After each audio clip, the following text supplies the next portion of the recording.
My name is Kate and I'm 30 years old. I live in the suburbs of Chicago with my husband, Luke. From the outside we seemed like the perfect couple, a picture of stability and harmony. Luke had one of those easy smiles, the kind that made people feel instantly comfortable around him. And I thought I had everything under control, that our life together was steady and secure. But I was wrong. It wasn't until that fateful night, one ordinary evening that spiraled into something irreversible, that I realized how fragile everything really was. Luke was never the loud or boisterous type. He wasn't the life of the party, nor was he the kind of man who wore his emotions on his sleeve. He was quiet, thoughtful, reserved, a little shy even. At first I found that endearing. His calm presence allowed me to take charge, to make the plans, to be the decision-maker. I handled the bills, chose where we went, what we did, even what we ate. Felt like a well-balanced dynamic. Or at least that's what I told myself. But over time that balance felt more like a burden. There were too many days when I felt like I was carrying the weight of our life alone. I made all the choices, all the arrangements, while Luke simply existed in the background. He never pushed back, never voiced an opinion, never seemed particularly invested. And that, more than anything, was what exhausted me. Then came that night, the one that changed everything. We were having dinner at our small kitchen table. It was nothing special, just a simple plate of spaghetti that Luke had made. I was tired of doing it all, of never feeling supported, of carrying the unseen, unspoken weight of our lives. That frustration, the one I had buried for so long, finally clawed its way to the surface. "Luke," I said, trying to keep my voice steady, "can we talk about the bills again? You haven't helped with them in weeks." He looked up from his plate, his expression as neutral as ever.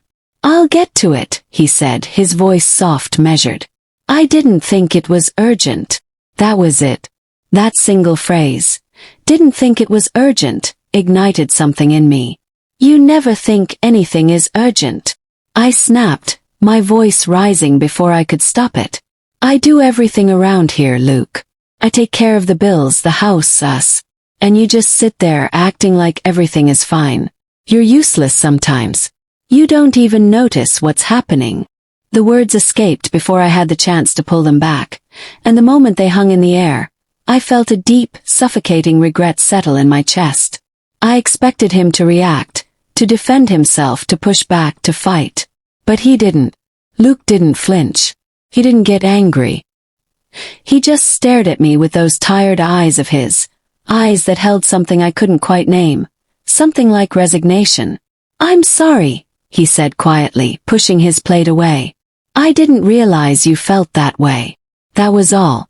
No anger, no argument, just those simple words. And then he withdrew the way he always did. He didn't follow me when I stormed off to the living room. He didn't try to fix things. He just let me go. I stayed up late that night, staring at the television but not really watching. My frustration festered, feeding on itself. Why didn't he fight for us? Why didn't he care enough to argue? Why couldn't he just step up? The next morning, I woke up to an empty house. Luke had already left for work, but something felt different. The silence was heavier than usual. There was no coffee brewing, no handwritten note left on the fridge like he sometimes did. Just nothing. I tried to push the unease away, convincing myself that I was overthinking it. That evening when I returned home, everything seemed normal at first. His shoes were by the door. His jacket hung on the coat rack. But then I saw it. A plain white envelope resting on the kitchen counter, my name written on it in Luke's neat, precise handwriting. My hands trembled as I picked it up, my heart pounding. Inside, a short letter awaited me. Just a few lines, written in his usual calm tone. But the words shattered me. "I think you're right. I've been distant. I've taken you for granted. I don't want to be the person who just exists in your life. I want to be more. I want to be enough. But I don't think I am anymore. I've tried, I really have. But it's never been enough for you. I don't want to be useless to you, Kate. So I'm leaving. Maybe time apart will help us both figure out what we need. I love you, but I can't keep feeling like I'm failing you. Luke. The words blurred as I read them again and again. My chest tightened, my breath came in short, painful bursts. I had called him useless. I had pushed him to the edge. And now he was gone. I grabbed my phone and called him.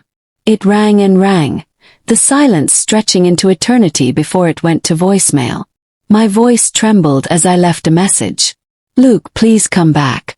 We can fix this. I didn't mean what I said. Sorry. Please don't go. But I knew deep down that it wasn't that simple. Days passed, and he didn't return my calls. The house felt hollow, stripped of the warmth his presence had unknowingly provided. The silence was deafening. And slowly, painfully, I started to realize the truth. I had taken him for granted. I had believed I could do it all alone, that I didn't need him. But I had been so wrong. I found out he had rented an apartment. I went there hoping, praying that he would let me in, that we could talk. But when I knocked on the door, there was no answer. No sign of him. The space was empty. He had truly left. I sank to the floor of that vacant apartment, tears streaming down my face. Words matter. They have weight. Once spoken, they leave marks that cannot be undone. And sometimes no amount of regret, no number of apologies, can ever take them back.